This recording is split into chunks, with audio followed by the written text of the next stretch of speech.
እስቲ ተአምር አሳየን። እስቲ ዛሬ ተአምር አሳየን። እስቲ ነብይ ነህ? እኔ ራሱ ተአምር ነብይ ነኝ ነው አመጣ። እኔ ራሱ ተአምር አይደለም እንዴ? ነብይ ሆኜ ነኝ። ቆይ አንዴ አትሳቁ እሺ። አንዴ ጋይስ እኔ ላወራው ቁም ነገር ላወራው ፈልጋለሁ። አንዴ እሺ ጥሩ። አንተ በየትኛው የመጽሐፍ ላይ ነው ትንቢት ያለህ?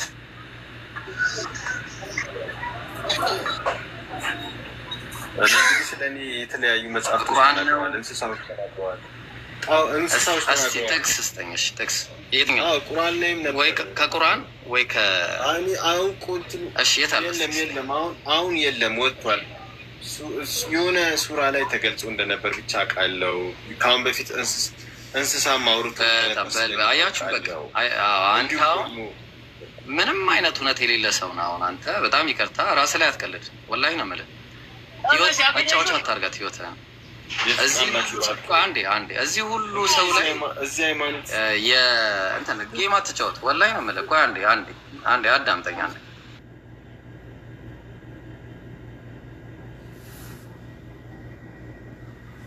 ህይወትህን ላይ ጌም አትጫወት። ሰው ላይ ጌም አንዴ ማይኮ ለምን ስርዓት አይኖርም? ማይኮ ቆይ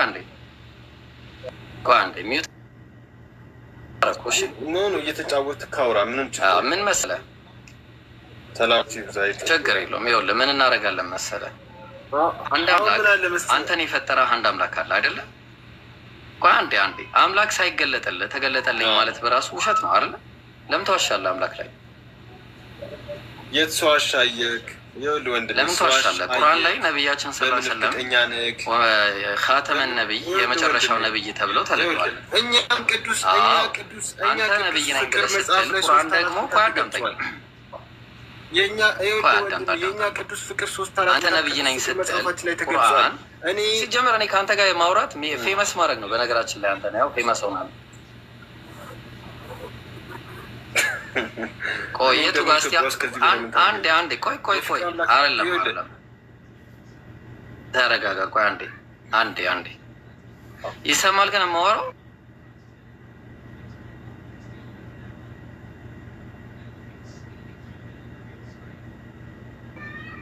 ይሰማል? ድምጽ ይሰማል?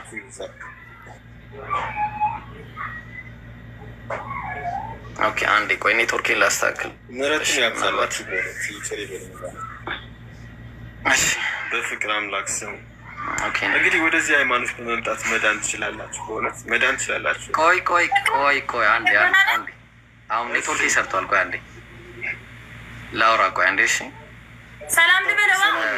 በመጀመሪያ ደረጃ አረ ቆይ አንዴ እባክሽ፣ አረ እባክሽ ቆይ ገኒ አንዴ እባክሽ። እናንተ ላይ እንዴት ነው? ሰላም ደህና ነው። እዚህ ማለት የዘር ስታባሉ ምን አገባችሁ? የራሳችሁ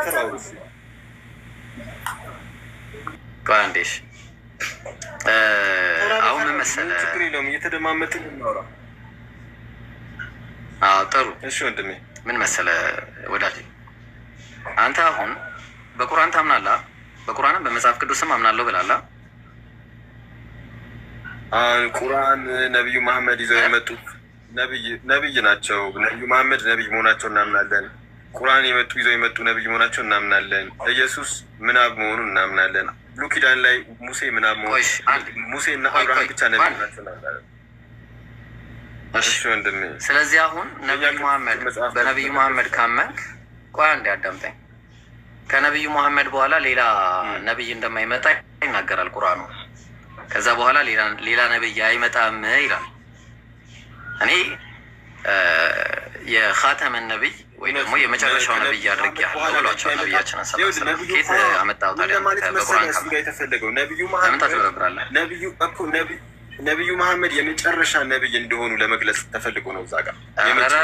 እሱን ልታስረዳኝ ነው ጭራሽ? ኧረ ቆይ ከዛ በኋላ በፊት ለነበሩት ነቢያቶች ኧረ ቆይ እንጂ እሺ፣ የቱ ጋር ነው? እስቲ ጠቅሱን አንታውሽ፣ የቱ ጋር ነው? እኔ አሁን ለምሳሌ የመጨረሻ ነቢይ ነኝ። እስከ መቼ? በምንድን ነው የተገለጠልህ? በአረብኛ ነው? በምንድን ነው? ቁርአኑን ያወቀው በምንድን ነው? እኔ እግዚአብሔር ራሱ ያነጋግረኛል። እግዚአብሔር ማለት በእኛ እግዚአብሔር ማለት አላህ ማለት ነው። ያነጋግረኛል። እሺ ቆይ አንዴ ቁርአን ያወቀው በምን በአረብኛ? ያውራ አንተኛ ምን ቁርአኑን በአረብኛ ነው ያወቀው? እስቲ አንድ አረብኛ ነገር አነስ ቁርአን ያውራ አንተ ውረድና በኋላ ትገባለህ። ያውራ ይሄን ቁርአን አንብብ። እናስቸግርህ ከይቅጣ አታጭበርበር ህዝቡ። እኔ ቁርአን አለኝ እዚህ አጠገቤም እኮ ላሳየህ እችላለሁ። ቆይ አይደለም አይ ቆይ እንደዛ አይደለም መጣ ቆይ አንዴ እንደዛ አይደለም አንዴ እሺ አሁን ይሄንን ታነብልኛለህ።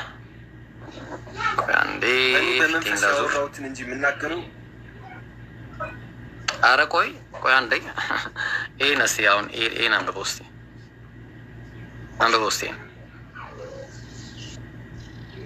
እሺ ምንድን ነው?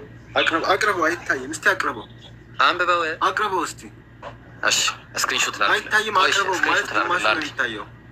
እሺ ላቀርብልህ እኮ ነው ወዳጄ። ቆይ አንዴ ላቀርብልህ ነው።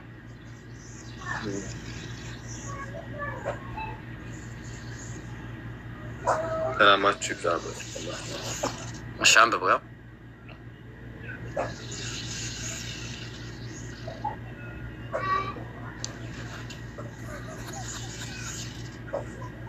እሺ ተላቀው። ኧረ አንብበው። ሰላማችሁ ይብዛበት። አረብኛ አልችልም። እኔ አረብኛ እችላለሁ አልኩህ እንዴ? አንብበው። ወዴት ነው የምትሄደው? እኔ አረብኛ እችላለሁ አላልኩም ወንድሜ። አንብበው። አልችልም አረብኛ። እኔ እኮ ነብይ ነኝ። ነብይ ደግሞ የተነገረው እና የተማረው ብቻ ነው የሚያውቀው። እኔ አረብኛ አላውቅም። ኧረ አንብበው እባክህ። አረብኛ አላውቅም።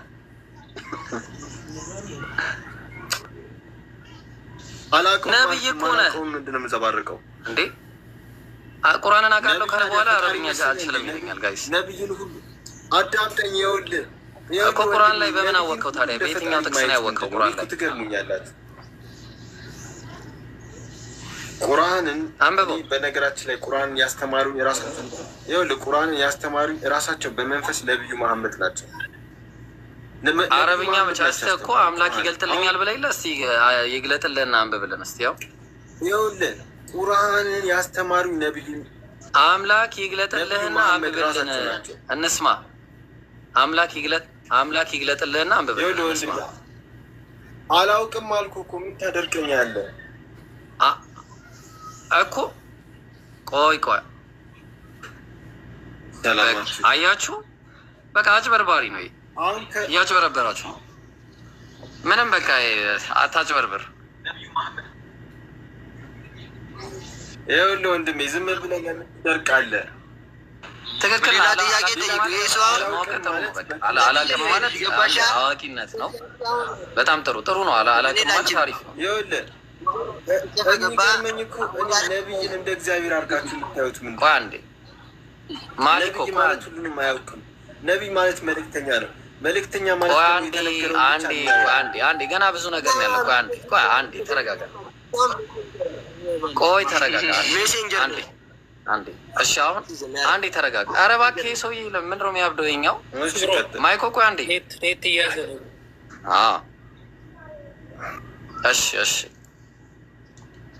እሺ ቀጥል። እሺ አሁን ምን እናደርጋለን መሰለህ? አሁን የምናደርገው የቱ ጋ ነው ቁርአን ላይ ለአንተ የተተነበየለሽ? ትንቢቱን ስጠን እስኪ። እኔ ያው ጊዜን መቼስ አጋጣሚ ስለመጣ ላዋራህ እንጂ የቱ ጋ ነው ትንቢት ለአንተ ያለው ቁርአን ላይ? እሺ ይኸውልህ እኔ አሁን ቁርአን ላይ የተገለጸልኝ የለም። እሱ ላይ ብቻ አይደለም መጽሐፍ ቅዱስ ላይም ተገልጿል። ጨርሰናል። በቃ አለቀ። እንስሳቶቹ ጨርሰናል። በቃ ኧረ ጨርሰናል። አለቀ። በቃ ጨርሰናል። እናመሰግናለን። አቡኪ የምታዋራው ነገር ካለ ጨረስ። ቁርአን ላይ የለም እሱ። እሺ አንድ ጥያቄ ነበር። ዛሬ አምኗል። አልሐምዱሊላህ። ጠይቀው። አንተ ጀማሪና ጨራሽ ማን አደረገ? ጀመር ይኸውልህ ወንድሜ። ቆይ እባክህ አንተ አቡኪ ቀጥል። እሺ አንድ ጥያቄ አለኝ። ፍቅር ምንድን ነው የሚለው? ፍቅር ሲዝም። እሺ ወንድሜ። እሺ ፈቃደኛ ከሆንክ እኔ የምጠይቀው ጥያቄ በጣም ሲምፕል ነው። ቆይ አንዴ እንትና ማኪ ታብታብ አስደርግ። አንተ ሚዩት አድርግና አንዴ ማኪ። እኔ ሚዩት አድርግ ያለ ይቅርታሽ። ፍቅር ሲዝም ጥያቄ ምንድን ነው? ነብይ የሚለው ቃል አንደኛ ምን ማለት ነው?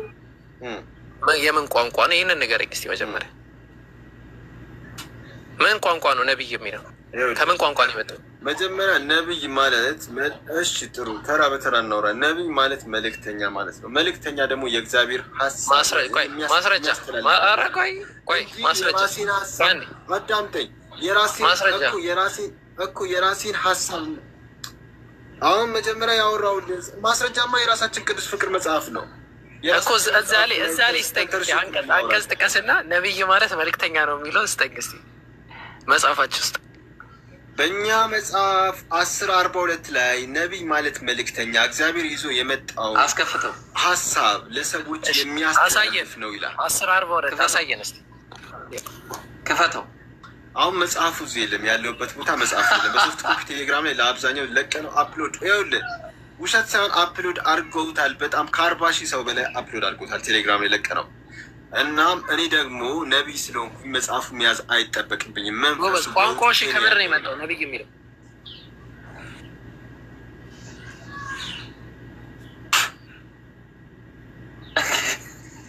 አረ ንፋስ እንዳያልቅ እባክህ፣ ጥያቄ መልስ።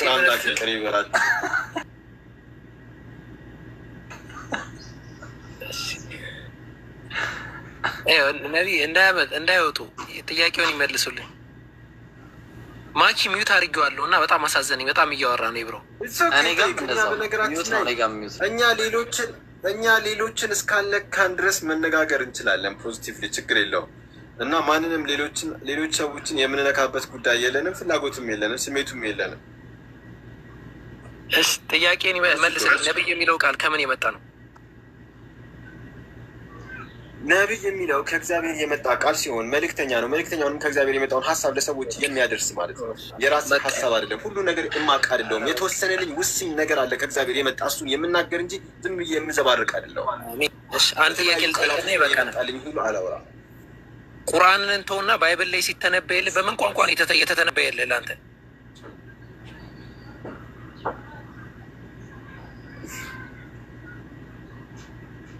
እናመሰግናለን። በምን ቋንቋ ነው የተተነበየልህ? ይኸውልህ እግዚአብሔር አንተ በምትችለው ቋንቋ ያነጋግርሃል። በምትችለው እንግሊዝኛ፣ በአማርኛ፣ ኦሮምኛ ከቻልክ በኦሮምኛ እግዚአብሔር አንተ በምትችለው ቋንቋ ብቻ ያናግርሃል። አንተን እኮ አይደለም ያልኩህ። ለሌላ ሰው ሲተነብይ፣ ለምሳሌ ለሙሴ መጽሐፍ ሲሰጠው በሙሴ መጽሐፍ ላይ ፍቅረ ሲዝም እንዲመጣ ተተንብዮ ነበር። በምን ቋንቋ ነው የተተነበየው ነው ጥያቄ። አሁን ለሙሴ ሲሰጠው መጽሐፍ ወይስ እዛ ላይ የለህም አንተ? አሁን ጠፍቷል እኮ ያኔ ድሮ በነበረው በምን ቋንቋ ነው የተተነበየው ስለ አንተ የነበረው ትንቢት?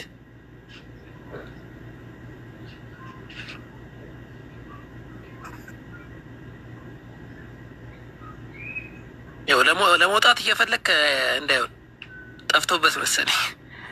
መልስ እንዲበታገን ማይኮ አበደ ብቻውን ያብዳለኛ ሚዩት አድርገነዋል። አያውቅም ዝም ብሎ ይለፈ። አንተ ስለ ጥርስ ምን አንተ ስለ ጥርስ አስተክልለት ሲለሱ ጥርስ ምን ያደርግልሃል? አረገልትልኝ አስተክልልህ ይብሮ በቃ እንትን ብትሰራ። አረ ጊዜያችንን ገደለ ወላሂ። በቃ ብዙ ነቢዩም ብዙ ስራውን እንትን እያለው ነው። ብዙ የሚሰራው ስራ ይኖራል ምናምን የሚፈውሳቸው ሰዎች ምናምን